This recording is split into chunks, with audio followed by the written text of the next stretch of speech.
Greetings. We have this month's editorial ready for you.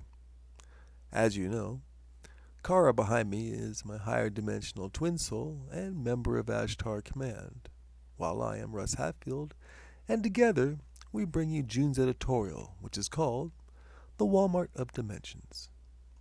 For a full transcript of this latest editorial, please go to our main homepage at HadesBasedNews.com. We invite you to subscribe to be kept informed of future postings on our YouTube channel from the members of Ashtar Command. Now, we present the Walmart of Dimensions. The third dimension has got everything, and then some. Specifically, our planet in this dimension provides every type of experience for those seeking ascension. It would be hard to not find some form of existence that isn't represented right here on the planet Earth. Short of an apocalypse, there's quite a bit to be said about all the opportunities that simply cannot be found in the higher dimensions. For example, in Kara's dimension, there is no such thing as poverty to be experienced, nor is there bias or persecution. Pollution isn't a problem, and you would have to join the Syrian Defense Force who fight in the third dimension to know what war is like. The reason is that you would have to go through everything here on the third dimension to ascend to a higher dimension. You can't be racist if you have experienced all the races. How could you easily interact with the other races of the galaxy peaceably if you hadn't already had multiple incarnations on other planets as well? So let's look at what a soul faces prior to an incarnation here on this beautiful world. With all the worlds available to choose from and all the time in the Get world, it is the lessons found here that make humanity so appealing. Karma can seem to act like gravity when it comes to keeping a soul firmly attached to one planet for life after life.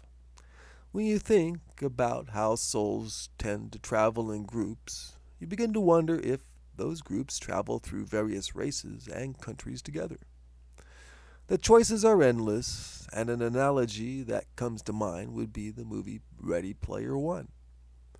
As the movie opens, you're introduced to a world within a world where one is virtual and one is not, and you have to choose an avatar to represent yourself in that virtual world. Now you know what it would be like prior to choosing to incarnate in the third dimension on this planet in particular. The difference is in the waiting period before being born to a mother and father. There is a mega mall of lives and previous lessons to know what still needs to be learned before enough has been experienced to ascend to a higher dimension. It would seem to be an impossible task to know what to choose, but there is a beautiful art form to how it all comes together. Somehow, some way, everything makes sense in that perfect space. One has to also factor in a person's guides, who have probably shared a number of lives with that soul already.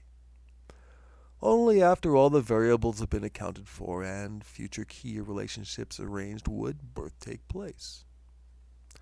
Walk into a Walmart, and there's a reason it's called a superstore. Incarnate onto this planet, and there's no telling where you'll end up. Like a Walmart, it depends on what time you go shopping that determines the type of experience to be had.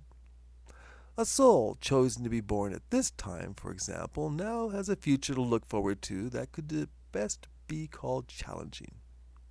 Climate change has to be factored in, as well as what type of democracy, if any, to choose from can the needed lessons be attained. Those of us already on the planet will probably be facing a same choice at some time in our future also.